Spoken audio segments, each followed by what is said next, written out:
Hi friends, welcome to my channel. இன்றைக்கி நம்ம சேனலில் பார்க்க போகிறது ஒரு சூப்பரான தீபாவளி பலகாரம், ஸ்வீட் ரெசிபி. ஆமாங்க, லட்டு. தீபாவளி அப்படின்னு சொன்னாலே லட்டும் முறுக்கும் தாங்க ரொம்ப ரொம்ப ஃபேமஸ். லட்டு இல்லாமல் தீபாவளியே கிடையாது. அதுலேயும் குழந்தைங்களுக்கு ரொம்பவே பிடித்தமான லட்டுன்னு பார்த்திங்கன்னா இந்த ஆரஞ்சு கலர் லட்டு, மோத்திச்சூர் லட்டுன்னு சொல்லுவாங்க. இந்த லட்டு குயிக்காக 15 நிமிஷத்தில் சாஃப்டாக டேஸ்டியாக எப்படி செய்யலான்னு தான் இன்றைக்கி நம்ம சேனலில் பார்க்க போகிறோம். அதுக்கு முன்னாடி இப்போ தான் என்னோடய சேனல் முதல் முறையாக பார்க்குறீங்கன்னா சப்ஸ்கிரைப் செய்ய மறந்துடாதீங்க. கூடவே பெல் சிம்பலையும் ப்ரெஸ் பண்ணிக்கோங்க. அப்போ தான் என்னோடய அடுத்தடுத்த வீடியோ உங்களுக்கு நோட்டிஃபிகேஷனில் கிடைக்கும். இது கூட நிறைய தீபாவளி ரெசிபிஸ் டிஸ்கிரிப்ஷன் பாக்ஸில் இருக்குது, செக் பண்ண மறந்துடாதீங்க. இப்போ வாங்க ரெசிபிக்குள்ளே போயிடலாம். இதுக்காக 1 கப்பு கடலை மாவு எடுத்திருக்கேன். கொஞ்சம் உப்பு, கொஞ்சம் ஆப்ப சோடா எடுத்திருக்கேன். இப்போ ஒரு பவுல் எடுத்துக்கலாம். அந்த பவுலில் நம்ம எடுத்து வச்சுருந்த 1 கப்பு கடலை மாவை சேர்த்துக்கலாம். கடலை மாவு வந்து நான் மெஷர் பண்ணி சேர்த்துக்கிறேன். இந்த கப்பால் 1 கப்புன்னு, இதே கப்பால் நம்ம அடுத்தடுத்த இன்க்ரீடியன்ஸையும் மெஷர் பண்ணி சேர்த்துக்கலாம். இப்போ இது கூட ஒரு பிஞ்ச் உப்பு சேர்க்குறேன். உப்பு வந்து சுவைக்காக, எல்லா இனிப்பு ரெசிப்பிலையும் உப்பு சேர்ப்போம். கூடவே ஒரு பிஞ்சு ஆப்ப சோடாவும் சேர்த்துக்கலாம். அப்புறம் கொஞ்சமாக ஃபுட் கலர் ஒரு பிஞ்ச் அளவுக்கு சேர்த்துக்கோங்க, போதும். Orange food colour.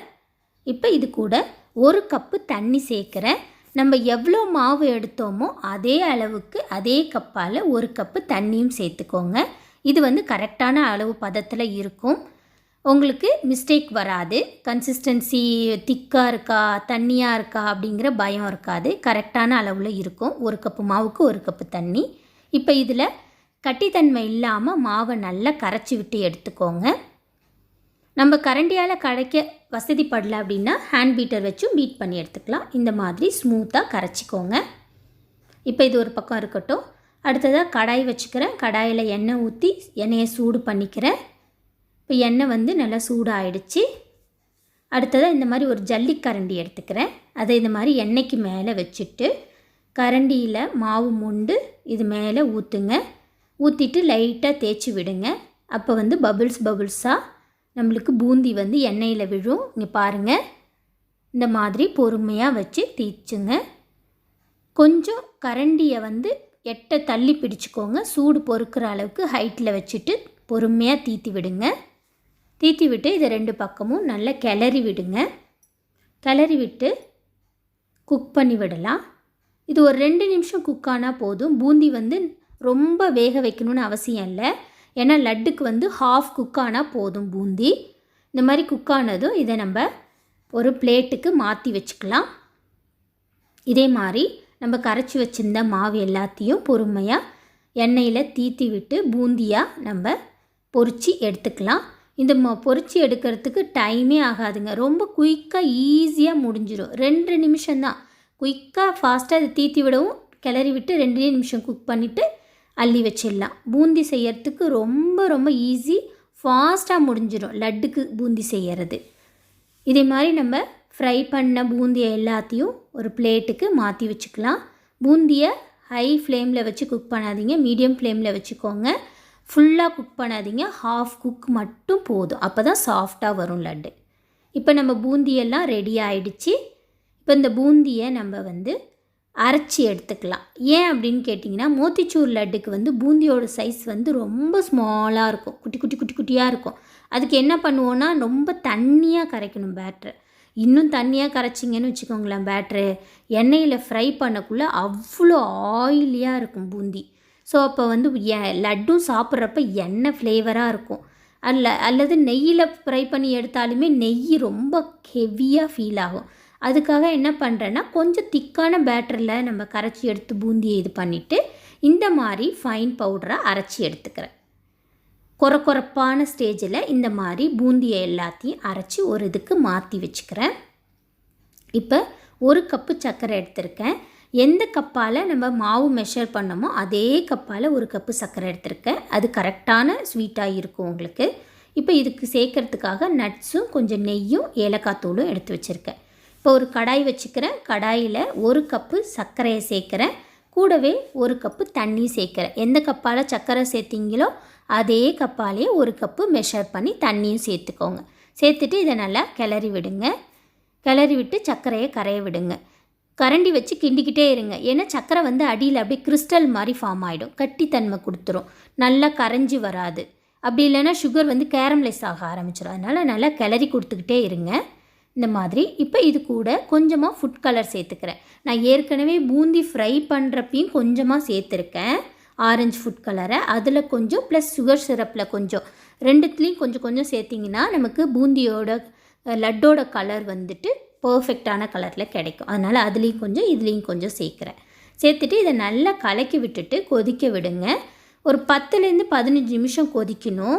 1 stick consistency, ஒரு கம்பி பதம் வரணும். அந்த அளவுக்கு வந்தால் போதும். அதோடு அடுப்பை சிம் பண்ணிவிடுங்க. அதுக்கு மேலே கொதிய விடாதீங்க. இப்போ நம்ம ரெடி பண்ணி வச்சுருந்த பூந்தி கலவையை இதில் சேர்த்துக்கலாம். சேர்த்துட்டு இதை நல்லா கலக்கி விடுங்க. இப்போ நம்ம சுகர் சிரப்போட இந்த பூந்தி கலவை நல்லா மிக்ஸ் பண்ணி எடுத்துக்கலாம் இந்த மாதிரி.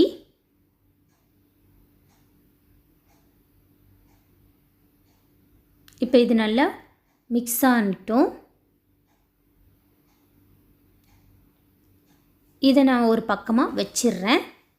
இந்த அடுப்பும் ஆனில் தான் இருக்குது. மீடியம் ஃப்ளேமில் வச்சு ஒரு அடுப்பில் மாற்றி வச்சுக்கிறேன். இப்போ அடுத்ததாக இன்னொரு கடாய் வச்சுக்கிறேன்.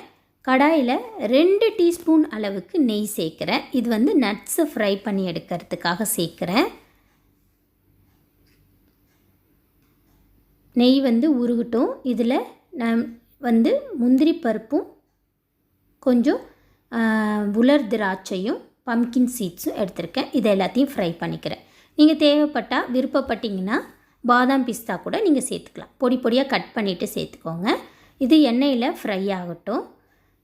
லைட் ப்ரௌன் வந்தால் போதும். இப்போ நம்ம இது வறுத்து எடுத்த நட்ஸை நம்ம ரெடி பண்ணி வச்சுருந்த பூந்தி கலவையில் சேர்த்துக்கலாம்.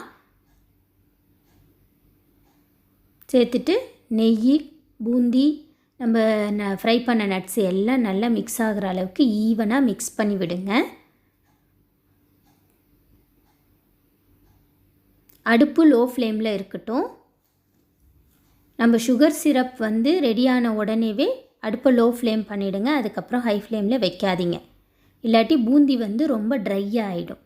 இப்போ 1/2 டீஸ்பூன் வந்து ஏலக்காய் தூள் தூவிக்கிறேன் வாசனைக்காக. இப்போ இதுவும் ஈவனாக மிக்ஸ் பண்ணி விட்டுடலாம். மிக்ஸ் பண்ணி விட்டுட்டு அடுப்பை ஆஃப் பண்ணிடுறேன். இப்போ நம்ம இந்த கலவையை ஒரு பிளேட்டுக்கு மாற்றிக்கலாம். மாற்றிட்டு இதை நல்லா ஆற வச்சுடுங்க. கை சூடு பொறுக்கிற பதம் வந்ததும் இதை சின்ன சின்ன உருண்டைகளாக பிடிச்சி எடுத்துக்கலாம். வார்மாக இருக்கிற கண்டிஷன்லேயே உருண்டையை பிடிச்சிடுங்க இந்த மாதிரி. ரொம்ப ஆற விட்டுறாதீங்க, அப்புறம் ஹார்டாகிடும். இந்த மாதிரி பொறுமையாக சின்ன சின்ன உருண்டைகளாக பிடிச்சி எடுத்துக்கோங்க.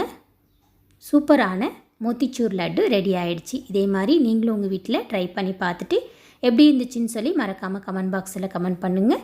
கூடவே என்னோடய சேனலை லைக் பண்ணி ஷேர் பண்ணி சப்ஸ்கிரைப் பண்ணிக்கோங்க. Happy Deepavali to all. Thanks for வாட்சிங்.